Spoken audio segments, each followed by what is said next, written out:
சர்வா கம்பெனியின் அனைத்து பொறுப்புகளையும் ஏற்றுக்கொண்டதால் இப்போது அவனது புரோட்டான் பப்ளிஷர்ஸ் செக்ரட்டரி குயின்சி கூட அவனிடம் பேச வேண்டிய நிலை ஏற்பட்டிருக்க அவளும் அழைத்திருந்தாள். சர்வா டைகர் ஸ்பீக்கிங் என்றதும் அவள் அந்த பக்கம் உறைந்து நிற்க, ஹலோ, நான் சொல்றத கவனமா கேளுங்க. கம்பெனி பாலிசியில நிறைய சேஞ்சஸ் பண்ண வேண்டியிருக்கு. அதுக்கு எல்லாத்தையும் ரெடி பண்ணுங்க. அப்புறம் சூர்யா மூலமா நீங்க இன்னைக்கு ஒரு புது கம்பெனி கூட கான்ட்ராக்ட் சைன் பண்ணிருக்கீங்கன்னு தெரிஞ்சது. am I right என்று சர்வா அதிகார தோரணையில் பேசினான். எனவேதான் சாதாரண மேனேஜராக அவள் முன்னால் பேசினாலும் அவளால் குரலை கண்டுபிடிக்க முடியாது என்று கணக்கு போட்டான். சர்வா பேசியதில் அதிர்ந்திருந்த குயின்சி, எஸ் சார், அந்த டீல் இப்பதான் ஃபைனல் ஆச்சு என்று கூறினாள். குட், நீங்க உடனே A&M கம்பெனியோட ஹெட் தீரஜுக்கு கால் பண்ணி டீலை கேன்சல் பண்ணுங்க. அப்படியே தீரஜ் கிட்ட அவங்க கூட ஒர்க் பண்ண விருப்பம் இல்லைன்னு சொல்லுங்க என்று சர்வா அழுத்தம் திருத்தமாக கூற, சார், திடீர்னு எப்படி சார் அந்த டீல என்று குயின்சி புரியாமல் இழுக்க, நான் என்ன சொல்றேனோ அதை மட்டும் செய்ங்க.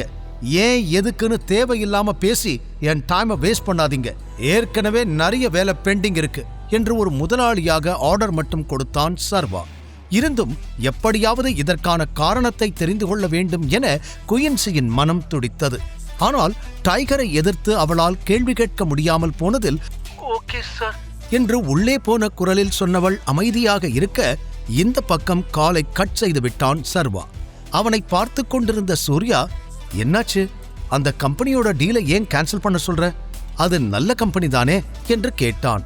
அது சும்மாதான், அந்த கம்பெனியோட பேர் எனக்கு பிடிக்கல, அதான் என்று சர்வா வெகு சாதாரணமாக கூறி முடிக்க, இந்த பக்கம் சூர்யாவுக்கு குயின்சியிடமிருந்து அழைப்பு வர அவன் சர்வாவை பார்த்தான். போனை ஸ்பீக்கரில் போடு என்பது போல சர்வா சைகை செய்ததும் அதே போல செய்த சூர்யா, ஹலோ, சொல்லுங்க குயின்சி என்றான். சார், டைரக்டா உங்களுக்கு கால் பண்ணதுக்கு சாரி. கொஞ்ச நேரத்துக்கு முன்னாடி டைகர் சார் கிட்ட பேசினேன். அவர் இந்த புது டீலை கேன்சல் பண்ண சொல்றாரு. அந்த டீல் நம்ம கம்பெனிக்கு ரொம்ப பெனிஃபிட்டா இருக்கும். அத போய் எப்படி சார் கேன்சல் பண்றது என்று அவள் மென்மையாக பேச, அதுக்கு நான் என்ன பண்ண முடியும்? எதுக்கு எனக்கு கால் பண்ணி இருக்கீங்க? அது சார், அது நீங்க இத பத்தி டைகர் கிட்ட ஒரு முறை பேச முடியுமா என்று அவள் தயங்கிக் கொண்டே கேட்டாள். Are you serious Quincy? டைகரோட ஆர்டர் என்னன்னு உங்களுக்கு தெரியும் இல்ல? அதையும் நான் தான் சொல்லணுமா? அவர்கிட்ட போய் பேச சொல்றீங்க? ஒரு விஷயத்தை நல்லா கேட்டுக்கோங்க குயின்சி. இதுக்கப்புறம் டைகர் என்ன முடிவெடுக்கிறாரோ அதை மட்டும் கேட்டு நடந்தா போதும். அதுதான் எல்லாருக்குமே நல்லது என்று சர்வாவை பார்த்து கொண்டே கூறினான் சூர்யா. சர்வாவும் முகத்தில் எந்த ரியாக்ஷனும் இல்லாமல் அமைதியாக அவனை பார்த்து கொண்டிருந்தான்.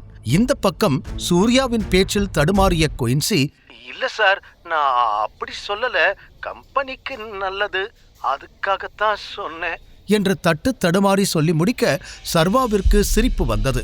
உடனே சூர்யா, லிசன் குயின்சி, உங்களுக்கு நான் ஒரு நல்ல அட்வைஸ் கொடுக்கறேன். தேவையில்லாம டைகர் விஷயத்துல தலையிடாதீங்க. அவரோட கோபத்தை உங்களால தாங்க முடியாது. ஒரு சின்ன தப்பு நடந்தா கூட அடுத்த நிமிஷமே உங்க வேலை போயிடும். ஜாக்கிரதை என்று தெளிவாக அவளுக்கு விளக்கம் கூற, இப்போது சர்வா ஜன்னல் வழியாக மீண்டும் வேடிக்கை பார்க்க ஆரம்பித்திருந்தான். ஓகே சார், ஓகே, எனக்கு புரியுது. நீங்க சொல்ற மாதிரியே பண்றேன். நான் இத பத்தி பேசுனேன்னு டைகர் சார் கிட்ட சொல்லிட வேண்டாம் என்று பணிந்து கெஞ்சி கேட்டுக் கொண்டாள். அவள் பேசியதில் இப்போது சூர்யாவிற்கும் கூட சிரிப்பு வந்துவிட அதை கட்டுப்படுத்திக் கொண்டவன், சாரி குயின்சி, இவ்வளவு நேரம் நீங்க பேசிக்கிட்டு இருந்த எல்லாத்தையும் அவரும் கேட்டுக்கிட்டு தான் இருக்காரு என்று கூறியவன் அவள் பதிலுக்கு காத்திராமல் காலை கட் செய்துவிட அடுத்த நொடி சத்தமாகவே சிரித்து விட்டான் சர்வா.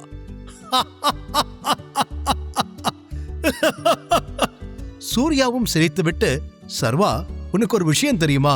புதுசா இப்ப நிறைய கம்பெனி வந்துருச்சு. எல்லாருமே அவங்கள அண்டர் கிரவுண்ட் மாஃபியான்னு சொல்லிக்கிறாங்க. எல்லாரும் டைகர்னு காட்டிக்க நினைக்கிறாங்க என்று பின்னால் சாய்ந்து சர்வாவிடம் கூற, எல்லாமே ஒரு விதத்துல நமக்கு நல்லதுதான் என்ற சர்வா அமைதியாகவே இருக்க சூர்யா அவனையே பார்த்து கொண்டிருந்தான். என்ன என்றான் சர்வா. டைகர், நீ மறுபடியும் உன் பொசிஷனுக்கு வந்துட்ட. உனக்கு அடுத்த பொசிஷன்ல நான் இருக்கலாமா இல்ல என்று சூர்யா சிறிது தயக்கத்துடன் கேட்க சர்வா அவனை சற்று நிதானமாக பார்த்து, ஓகே, நோ இஷ்யூஸ், செகண்ட் பொசிஷன்ல நீ இருக்கலாம். ஆனா நம்ம 2 பேரும் போன்ல மட்டுமே கான்டாக்ட் பண்ணிக்கிட்டா நல்லா இருக்கும். நேர்ல மீட் பண்றது வேண்டாம் என்று சர்வா சொன்னதும் உடனே சரி என்று தலையாட்டிய சூர்யா தனது பேக்கிலிருந்து ஒரு ஃபைலை எடுத்து சர்வாவிடம் நீட்டி, இத உன்கிட்ட கொடுக்க மறந்துட்டேன், இது உன்னோடதுதான். இது என்ன ஃபைல்? ஏன் இதை நீ என்கிட்ட முன்னாடியே கொடுக்கல என்று கேட்டுக்கொண்டே அதை வாங்கினான் சர்வா. அவன் அதை பிரித்து பார்க்கும் வரை அமைதியாக இருந்தான் சூர்யா. அதை திறந்ததுமே அதற்குள் ஒரு பிளாக் கார்டு சர்வாவிற்காக காத்திருந்தது. அதை பார்த்த சர்வா, விக்ரமன் ஏற்கனவே இந்த மாதிரி ஒரு கார்டு எனக்கு கொடுத்திருக்காரு என்று கூறினான். இல்ல சர்வா, இது அவர் கொடுத்ததை விட ரொம்ப வேல்யூபிள், நல்லா பாரு என்று கூறியதும் குழப்பமாக அவனை பார்த்துவிட்டு அந்த கார்டை சற்று தெளிவாக கவனித்தான் சர்வா. அதிலிருந்த எழுத்துக்கள் தங்கத்தால் பொறிக்கப்பட்டு அதில் ஆங்காங்கே சிறிய வைரக் கற்களும் பதிக்கப்பட்டிருந்தது. இந்த கார்டோட லிமிட் என்ன தெரியுமா? 1000 கோடி. நீ எவ்வளவு வேணாலும் எடுத்துக்கலாம் என்று சூர்யா கூற சர்வா பதில் பேசாமல் அதையே பார்த்து கொண்டிருந்தான். இந்த கார்டை உங்க அப்பா தான் உனக்காக ரெடி பண்ணாரு என்றான் சூர்யா அடுத்ததாக. 1000 கோடி என்ற வார்த்தையிலேயே அதிர்ந்திருந்த சர்வா, என்னோட நெட்வொர்த் என்ன என்று கேட்டான். அவனால் இப்போது தன்னுடைய மொத்த மதிப்பு என்னவாக இருக்கும் என்பதை கணக்கிடவே முடியவில்லை. அதற்கு சிரித்த சூர்யா, கிளியரா சொல்லணும்னா டோட்டல் வர்த் கம்பெனியோட பெர்ஃபார்மன்ஸ் எல்லாத்தையும் பொறுத்துதான் இருக்கும். ரஃபா உனக்கு ஒரு எஸ்டிமேட் சொல்லணும்னா நம்ம கிட்ட இப்ப இருக்கிற அசட்ஸ் அப்புறம் நம்மளோட இன்வெஸ்ட்மெண்ட்ஸ் எல்லாத்தையும் சேர்த்தா ஒரு 80,000-90,000 கோடிக்கு பக்கம் இருக்கும் என்று யோசனையுடன் சூர்யா கூறி முடிக்க அதிர்ந்த சர்வா, எனக்கு அவ்வளோ சொத்து இருக்கா என்று நம்ப முடியாமல் கேட்டான். அப்புறம் டைகர்னா சும்மாவா, நீ பிறக்கும் போதே பில்லியனரா பிறந்தவன் சர்வா என்ற சூர்யா, அடுத்த பகுதியும் திருப்பி பாரு என்றதும் அவன் கொடுத்த ஃபைலில் அடுத்தடுத்த பக்கங்களை பார்க்க அதில் இன்னும் பல கார்டுகள் இருந்தது. இந்த கார்டெல்லாம் எதுக்கு? இது எல்லாமே நீ எந்தெந்த கம்பெனியோட ஷேர் ஹோல்டரா இருக்கியோ அந்தந்த கம்பெனியோட கார்ட்ஸ். இதை எதுக்கு யூஸ் பண்ணணும்னு எனக்கு கரெக்டா தெரியாது.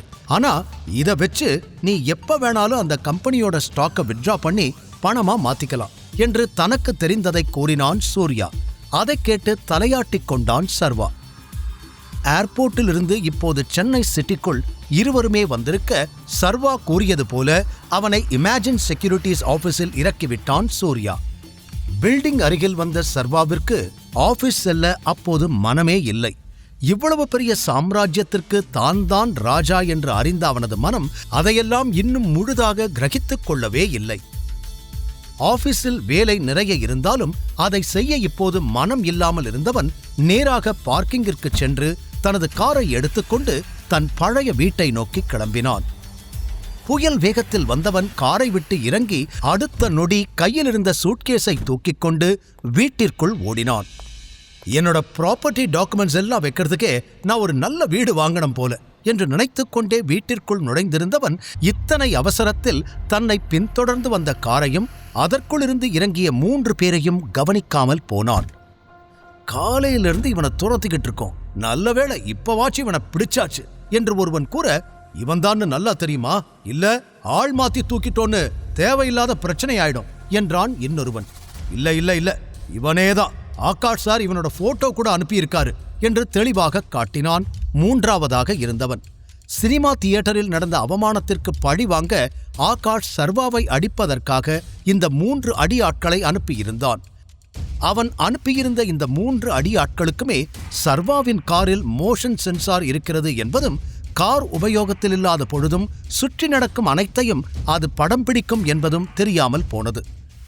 வீட்டிற்குள் நுழைந்த சர்வா கதவை மூடாமல் சூட்கேஸை ஒரு ஓரமாக வைத்துவிட்டு அப்படியே அமர்ந்துவிட திடீரென அவன் முன் தோன்றிய இந்த 3 தடியர்களும் கிரிக்கெட் பேட்டை வைத்து வேகமாக அவன் தலையில் அடித்தனர். நொடிப்பொழுதில் நடந்த சம்பவத்தில் மயங்கி விழுந்தான் சர்வா. அவனை காரில் தூக்கி போட்டுக்கொண்டு கிளம்பியது அந்த கூட்டம். இவை அனைத்தும் சர்வா காரின் கேமரா வழியாக ரெக்கார்ட் ஆகிக் கொண்டிருந்தது. கார் கிளம்பி சிறிது நேரம் கழித்து மெல்ல மெல்ல சர்வாவிற்கு மயக்கம் தெளிந்து கண் விழிக்க முயற்சி செய்தான்.